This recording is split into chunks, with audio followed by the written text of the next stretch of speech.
বন্ধুরা, আজকে আমরা স্বরবর্ণগুলো সঠিক উচ্চারণে শিখব। তাহলে চলো শুরু করি।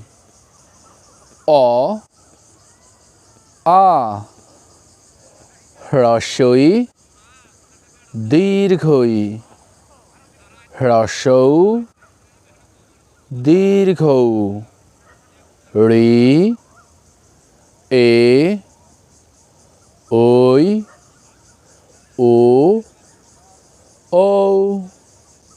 আবার বলো।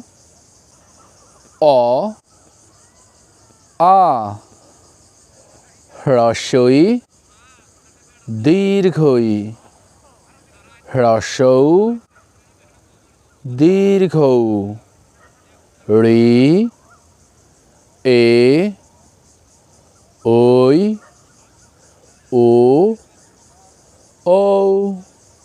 পরবর্তী ভিডিও পেতে চ্যানেলটি সাবস্ক্রাইব করে পাশে থাকা বেল আইকনটি বাজিয়ে দিও। ধন্যবাদ।